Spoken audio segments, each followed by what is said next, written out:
All right, well, let's get started. Welcome everyone to the first Cogent webinar of 2022. We will be hosting a series of webinars every 2 weeks for the first half of the year so that our members can be better prepared for the back half of the year.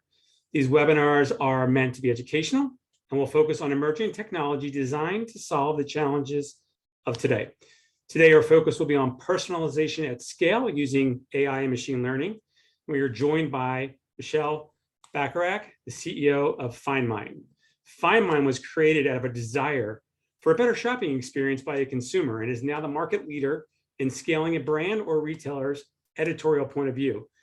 FindMine makes content personalization possible by expanding the pool of content available to meet any customer's needs while protecting and enhancing the brand or retailer's authority. So without further ado, please welcome Michelle. Thank you. Thanks for having me, you guys. Welcome. I prepared a few slides, but I want to make sure this is conversational. So if there's any questions along the way, you can put them in the chat or feel free, Sean or Tom, to interrupt me with questions, and we'll leave some time at the end as well. So obviously, it's not a secret that Amazon is fairly dominant in retail, and they are a big existential threat to a lot of brands and retailers, staying in business. So you can either compete on experience or you can compete on price. Competing on price is a race to the bottom and not a situation you want to be in. So you don't want to be commoditized because that's where Amazon wins. You're probably not going to beat Amazon on convenience or even on something like having a lot of data about customers and being able to do product personalization because they are just so large. So don't play their game because you'll lose. Play your own game. And that's what we're going to talk about here today. So a lot of folks have a personalization or recommendation engine vendor. It might be Circona or Salesforce Einstein or Nosto, Rich Relevance, and there's a bunch of them out there. And they're great. They're necessary, but I would say necessary but not sufficient in order to compete against Amazon and win.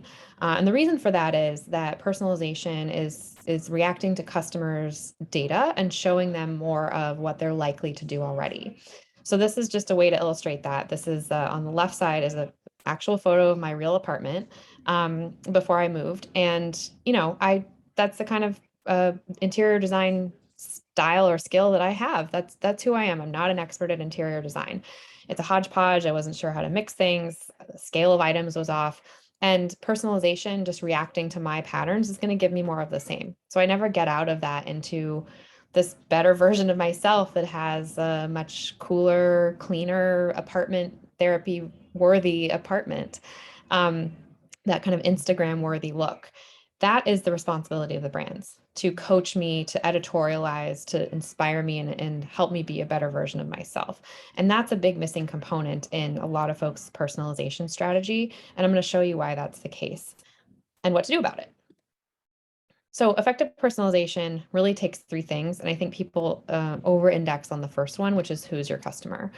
But there's also where they are in the journey and what are you going to show to them? So to unpack those a little bit, who your customer is pretty obvious. Personalized data and might be some segmentation information.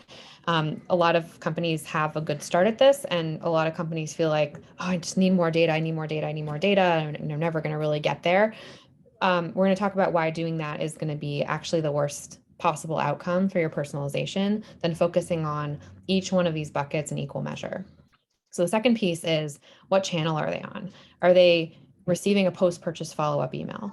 Are they interacting with someone via SMS message or customer care chat? Are they in the physical store? Are they experiencing your brand on Instagram or an ad? All those channels indicate where they are in their journey. Also, you might want to know what mood they're in. Are they just browsing because they're bored and they're standing in line at Whole Foods? Are they on a mission to find something and you don't want to stand in their way? Those are elements of where they are in their journey as well. And then finally, what are you going to show them? So product personalization is fairly straightforward. That's what, a lot of the folks that I mentioned before do. And those are partners of FindMine. They exist in the same e-commerce environments that FindMine exists. Because if you're looking for a button-down shirt and you're on a page that has 300 button-down shirts, product personalization can actually really help bubble up some button-down shirts to the top that I'm most likely to buy, and thereby help me convert when I otherwise might not have converted, or personalizing my search results. Those are really important to do. But what often gets left out, and the thing FindMine does, is help personalize content. That's where the editorial vision of the brand comes into play. And personalizing content is incredibly hard because changing the content dynamically and having enough of it that represents your brand well is really challenging. And we'll talk about that a little bit in a few minutes. So if you take one thing away from this webinar, I hope that it's you don't neglect one element of personalization at the expense of the other. We're going to talk about what the risk is in doing that and a better way to solve it in a few moments. But I'll just pause there and see if there's any questions to start or if we should keep powering through. Yeah, Michelle, I'll throw a question out there.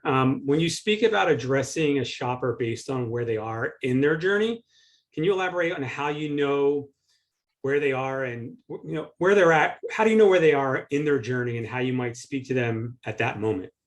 Yeah, great question. There's the crawl, walk, run approach to this, just like there is with everything. We'll talk about that in the Agile section. But one crawl way is just what channel are they on? If they're getting a post-purchase follow-up email, you know that they're late in their journey or starting their next journey, right? It's really easy to get that information because if you're an e-commerce retailer, you know that they bought something. It is unequivocal where they are in their journey at that moment. But so easily still kind of whiffed on in a lot of the examples I'll show later on. Alternatively, if they're clicking in via an ad, they're very early in their journey. They haven't identified a specific kind of thing that they absolutely must have, something inspired them and caused them to click on something. And that ad might be a performance ad, or it might be or performance marketing, or it might be a campaign ad. And so those are also signals as to where they are in the journey. Someone who clicked on a performance marketing ad is further in the funnel than someone who clicked on a kind of inspiring campaign advertisement. So that's kind of the crawl version. I would say the walk and the run would be working with a vendor like Metrical, who's a Cogent partner as well, who can actually detect when a customer is about to leave the page and like abandon their journey. So by definition, they're also able to detect all the customers who are not about to abandon and could help figure out which customers you should just stand out of their way because they're on a mission and you just don't need to do anything, get out of their way, and then they're going to buy the product and be super happy. And then there's other companies that try to understand customer psychographics and intent. At any one moment in time, they can tell you what part of the journey they're in, regardless of what channel they're on. And that's really hard to do. It's expensive. There's a lot of noise and not a lot of signal, but the world is kind of headed in that direction. You don't have to start there. Just start with what you know. What channel are they on? Where are they in their journey? That's pretty simple. Yeah, totally. As a consumer, I can relate to getting content that isn't appropriate for me. I bought something recently, a few items, they're all men-related items, clothing, and I got an email and it was for women's clothing. It didn't make any sense to my purchase I had just made, and it was a thank you for the purchase, and they got it wrong. And I agree. I hate being interrupted. When I'm on a mission to buy something, don't interrupt. Let me get it done. Yeah. Yeah. And we'll talk about why you got that email. I mean, that is so common in terms of how it happens. So let's get into that now. Okay. So this paradigm that I'm going to share here is Agile versus Waterfall. So it's a software development kind of methodology, but I'm going to apply it to personalization. So just bear with me. So this is the three things you have to care about. They're kind of stacked in a pyramid of equal weight for each one. And a waterfall approach to personalization might look something like this. You're going to focus on getting as much customer data as you can first, and then you'll worry about the rest of the stuff. So you get a little bit of customer data, then you get more customer data, then you get a little sense of where they are in their journey. Then you're doing like the full crawl, walk, run of, know your customers, where they are in their journey. And now you're going to focus on what to show them. What ends up happening is you're not actually covering every one of your bases. And so customers end up having an experience like Sean, where they're getting something really weird happening because you've neglected one thing or another. So I'm going to show you a couple of examples of what can go wrong with the waterfall approach when there's only a handful of, when only one of these three areas or two of these three areas is covered. So this first one is the idea that if you have really amazing customer data, let's say you have 50,000 unique customer segments, or maybe you're doing one-to-one personalization across several million customers you have, and you have really clear understanding of where they are in their journey, you know which channels they're on at all times, and you know their psychographic intent and all this great stuff. But your marketing team only has 3 pieces of content for a specific campaign that they feel comfortable representing the brand. All that work you did to get to where you were with customer data and where they are in their journey is absolutely useless, because it's almost as if now you only have 3 segments across one channel, since the content you have to show is going to all the same content is going to all these unique types of people across all the different places in their journey, because you ignored the pool of content being big enough to serve all that complexity and all that variety. So that's what happens when you don't have the content, but you have the other 2 pieces. This is what happens when you have the products to show and the customer data to go with it, but you got the moment wrong. This is similar to the Sean's experience with the email he got that had women's products in it. But this is an actual email I got. I bought this, Kula BB cream, and I bought this lip tint.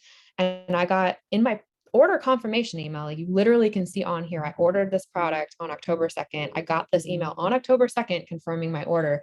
And in the recommendation, I'm seeing a different BB cream.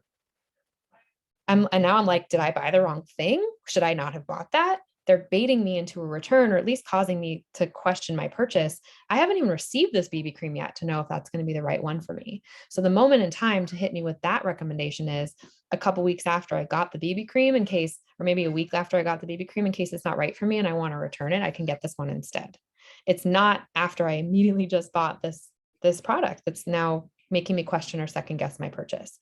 So if you get the moment in the journey wrong, and I see this happen all the time, everyone I talk to anecdotally at like parties, I tell them what I do. They're like, I always get these emails that are showing me boots when I just bought boots. And I'm like, oh, that's so frustrating. So this one is really common. And then the final one is where you got the moment in the journey right, and you got the customer data right, and you even might have the right content, but then the realities of stock and inventory and how e-commerce works take over. And this blue dress that is perfectly targeted to the customer is now not available for sale anymore. And so not only did all of the work you did getting the 3 buckets right was wasted work, but you actually might be causing a negative customer experience now. So you've hurt your ability to increase the customer lifetime value because you led the customer to a dead stock page. And so what that means is, even if you get the parts of the pyramid right, you have to also be agile enough to keep up with the changing realities of inventory. So what does all that mean? Well, if you don't get it right, there is actually cost involved. And Coresight Research did some analysis to figure out what is the actual cost in terms of lost sales due to suboptimal personalization. And the answer is 20%.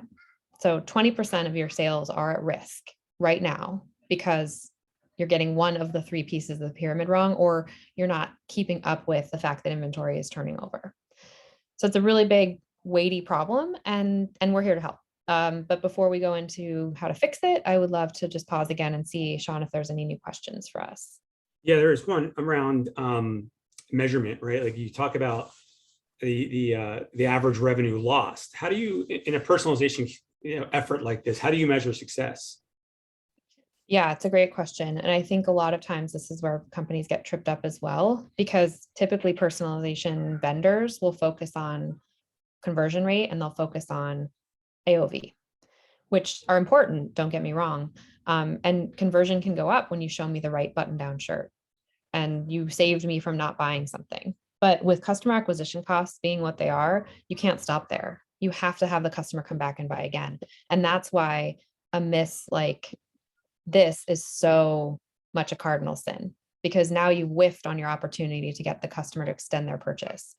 The expertise in terms of the editorial vision that you're guiding the customer with is also the #1 driver of customer lifetime value in terms of getting customers to come back and buy again. So Find Mine has seen up to 150% higher customer lifetime values just because we're able to show more editorial content that gives the customer a better sense of that aspirational version of themselves that engenders trust and loyalty. And so they come back again and again, and they expand their share of wallet with you as a brand. That can't be ignored. It's hard to measure because it's a long-term metric. Conversion rate you can see in session. Whereas CLTV, you might on average get a customer to come back and buy again once every 9 months. So you have to measure it for 9 months at least to know what your impact is. But that's why we really stress people doing longer term tests, not thinking you're going to get your answer in 3 months or 6 months, even that you actually have to commit resources to getting this right, measuring it over a longer period of time, because that's where you're going to get this 20% of your sales lost to go down. Yeah. Yeah, I can see that over time. I guess it really depends on what you're selling as well, right? If it's something you buy more often than once a year. But I have to imagine it also has an impact on the sort of average cart size, right? Because if you make the right recommendations while someone's shopping for something, so maybe like if I'm shopping for pants and you recommend the right shirt and shoes and belt, it's going to increase my cart.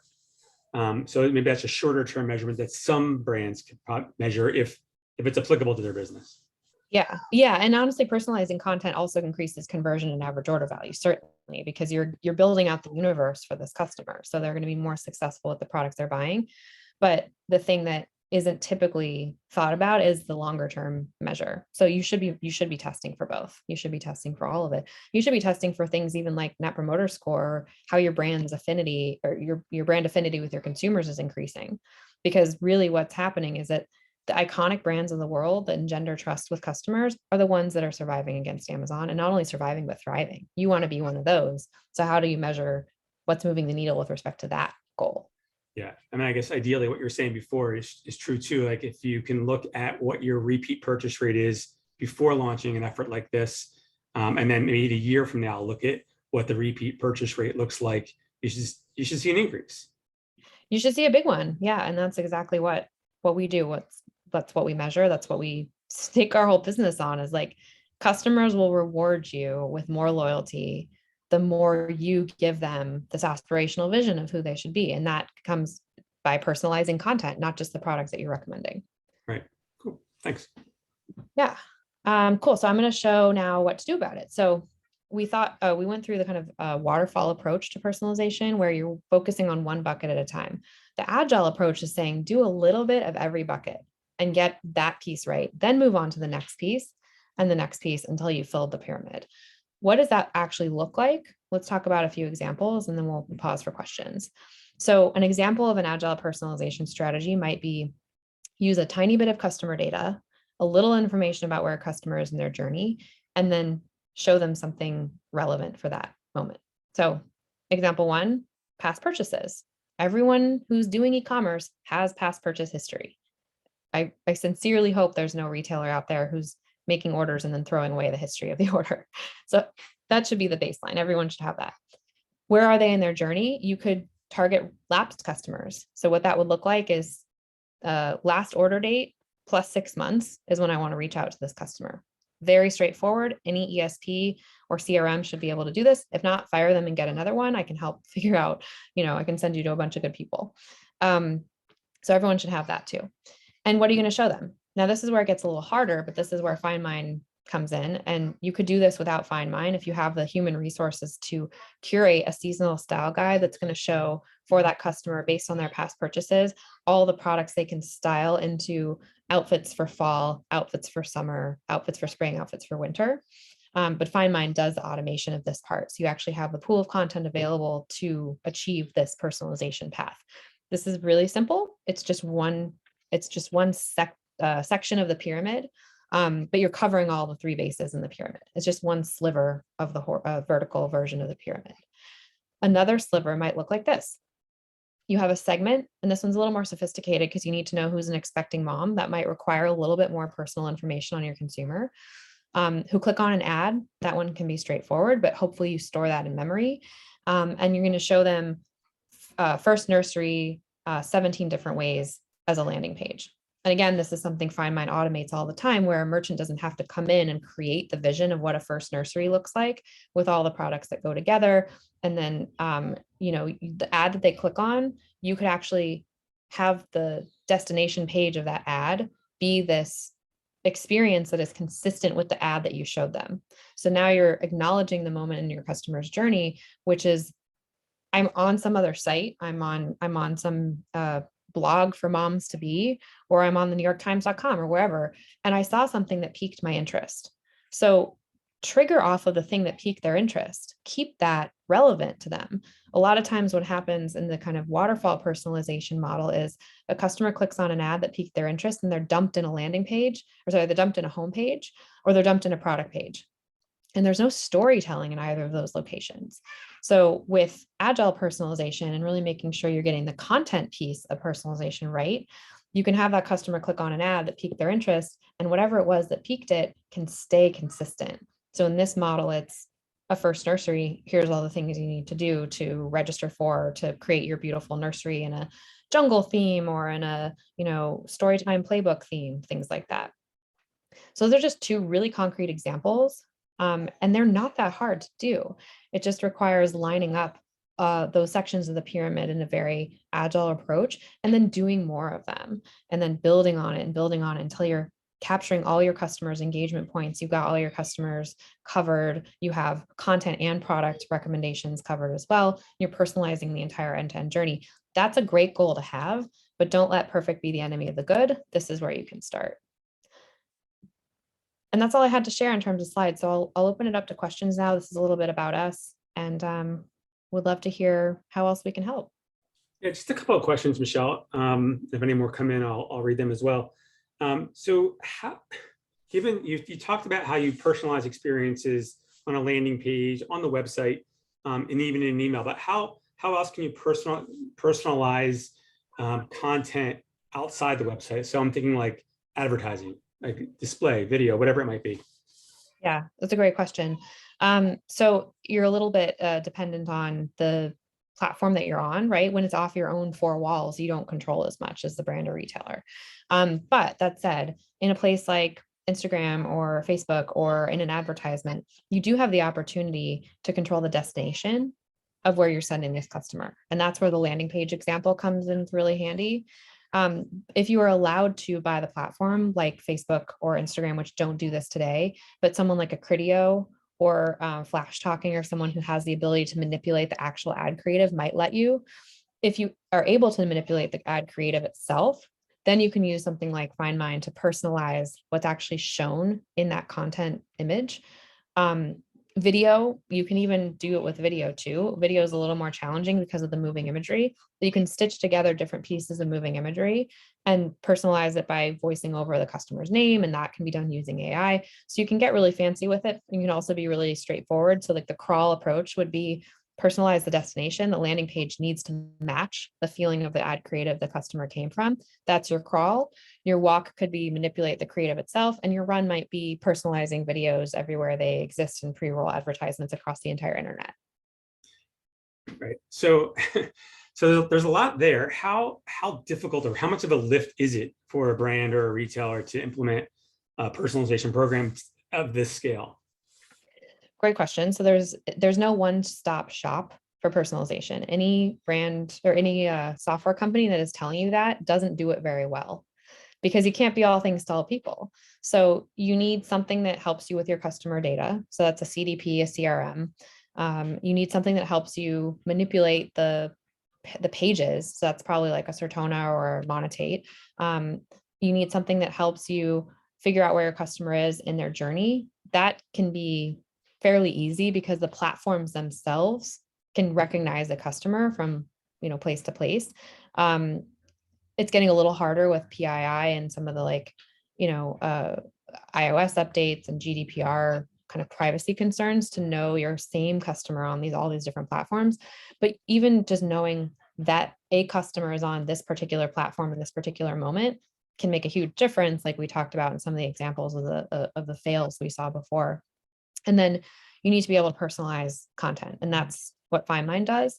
Getting Find Mine up and running is, I can't speak to the other vendors in the stack, but getting Find Mine up and running is a 4 to 6 week exercise. And then you can point the engine at anything you want. So it's 4 to 6 weeks to stand it up in e-commerce, but then it's 0 time to get it in email and social and your ads, because the engine has already learned and understood what the brand stands for and how to make content that's on brand. So you can point that engine in any direction. And you want to look for players who are agnostic as to platform providers that don't have lock-ins where they can only work with certain vendors. All this data has to talk to each other. So it needs to be fairly agnostic. And you want to look for what they call headless experiences, where you're not locked into a specific kind of flavor of presentation, because that might not work in all your channels, which goes back to then you have a gap with where is your customer in their journey. Yep. Earlier on, I think it was in the intro, we spoke about like the brand's voice or the retailer's voice. How do you ensure that the experiences that, say, a FindMine creates are in that brand's voice? What does that Yeah. even mean? Yeah. That's the entire, what we built the entire company on, but we use machine learning to do that, which means we're effectively training our system to behave as if it was a new human that was just hired to be in your organization. And on day one, they don't know your brand at all, except as an outsider, but you give them your brand guidelines and they're like, that, doesn't really cover more than like 10% of what we really care about. So like, let's look at some other examples of how we've expressed our brand's point of view and editorial style in the past. And let's talk about some business rules we might have and give you examples of what the store looks like. And there's all these signals throughout the ecosystem that we pick up on, just like a new employee would pick up on. And then you have that new employee kind of start producing some email campaigns, and then their boss reviews them before they go out at first. And then their boss takes the training wheels off after they feel like they've had enough reps. And that's exactly what our system is going through in that 4 to 6 week period before we launch. Once it's trained, it's just like a human. You can't unlearn the brand point of view that you just learned. So now you can go off to the races. Okay, so one last question just came in, and I think that'll be it. E-commerce is hard with all the different technologies, tracking, recommendation engines, cart abandonment, ROI, blah, blah, blah.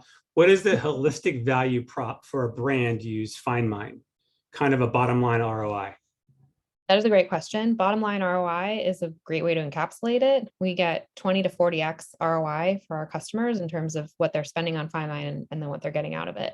What they're getting out of it is that customer lifetime value increase. So that comes in the form of repeat purchase, higher average order values, and higher conversion rates, not only in session, but in the repeat sessions as well. And then it comes in terms of a boost to the brand's credibility, essentially. And that's hard to measure, but that is what we believe is a thing that's differentiating companies against Amazon and in each other. Currently, only 30% of the top apparel brands are doing any kind of inspirational content or content personalization. And of those 30%, there's probably 1% of the 30. There's like 1 or 2 companies that are doing it consistently across channels because it is really hard. And then the last thing is margin. So if you can do content personalization well, it should be a lever to help you improve the sell-through of products that aren't performing well. Because if it doesn't come with inspiring content, the customer's sort of left to their own devices. But if you can give it a boost in the customer's mind, like, oh, I get how to use this product. I see how it could be really, put to use in my life in 5 different ways. And I love the like editorial angle on it that I wouldn't be able to do for myself. You can actually move the needle on a product that's not selling. And that means you don't have to put it on sale. That means you save margin. So those are the kind of main components. Got it. If anyone listening wants to go see what a good experience looks like, do you have any suggestions on what brands or retailers they should go visit? Yeah, definitely. So I have some of my favorites. Some of our clients of FindMine, some of them are not. So Adidas is one that's a client of FindMine. I also love what Matches Fashion does, and they're actually not a client, but I think they do a really good job of editorializing a very large catalog. I also love Banana Republic in the apparel space. And then I love what a lot of beauty brands are doing as well. Some of them who work with FindMine too. Excellent. Cool. Well, thank you, Michelle. I appreciate your education today. And if any other questions come in, we'll be sure to share them with you. Great. Thanks so much for having me. Thank you. Thanks everyone for joining. Take care. Take care. Bye-bye.